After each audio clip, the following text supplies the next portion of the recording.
Most of us can do a great deal to finish up with the past, but when we have done that, we are back in the present with all its ambiguities.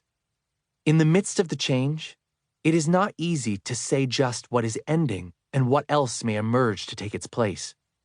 One day, everything seems to be coming apart. The next day, life goes on as usual, and we wonder whether we have been imagining our difficulties. We try to get our bearings by looking for markers. How far have things actually changed? And what is the real result of the change on our lives? One of the reasons it is so difficult to assess these things is that transition's impact on us does not necessarily bear any relation to the apparent importance of the change that triggered it. One person may be brought to a complete standstill by a divorce or a job loss, but another person may take it in stride.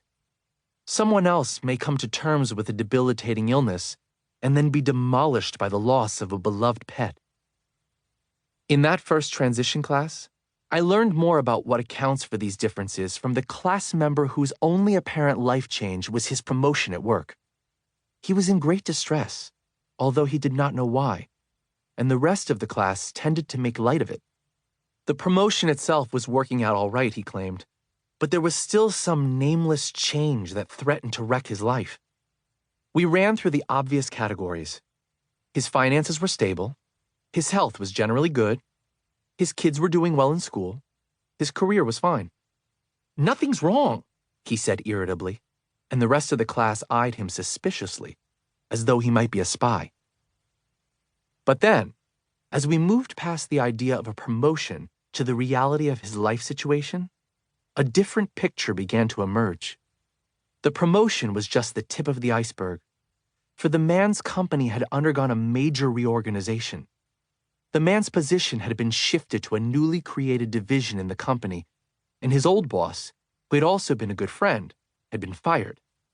The man's new role required him to report to a new set of superiors, and he was not yet sure what they thought of him. "I keep wondering if they'll hang on to me long enough to get through the changes and then fire me too," he said. The new job had two immediate effects on his home life. First, it required that he work longer hours, and second, it gave him a big pay raise. The new income, together with a mortgage that he really wished he hadn't taken out, had led to a major remodeling job at home. "I don't like the way we're suddenly spending so much more. And I try to explain that to my wife, but she just says that we've waited and waited for this, and now we ought to enjoy it." Life at home was, in fact, punctuated by many more arguments than in the past. He disapproved of her spending, and she disapproved of his new work schedule. The longer hours had repercussions elsewhere as well. His children complained that the family never did anything together anymore, and his in-laws complained that he was always too busy to bring the family for visits. Everyone objected to the way he now wanted to spend his spare time, for his new business associates encouraged his old interest in golf, and this effectively brought an end to family camping trips. "Then, just after I got the promotion, I got sick," the man said with a weary shake of the head. "Some timing. It was some strange virus, and it hung on for weeks. And then, of course, there was my brother's death."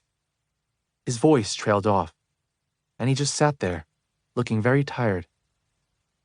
"It's like a row of dominoes," another member of the class said, and we all looked at the man with new compassion.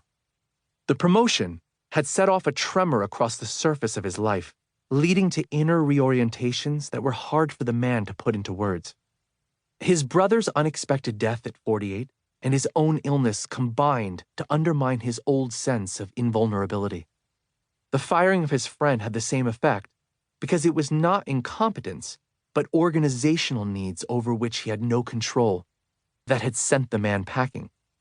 "I've never felt this way before," the man said at the end of the evening. "But I feel as though my whole life was built on a frozen lake.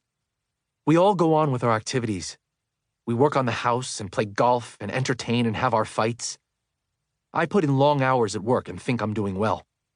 Then, every once in a while I think, this is ice I'm standing on, and it's melting.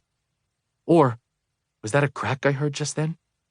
I try to forget, but I keep thinking, damn, That ice looks thin.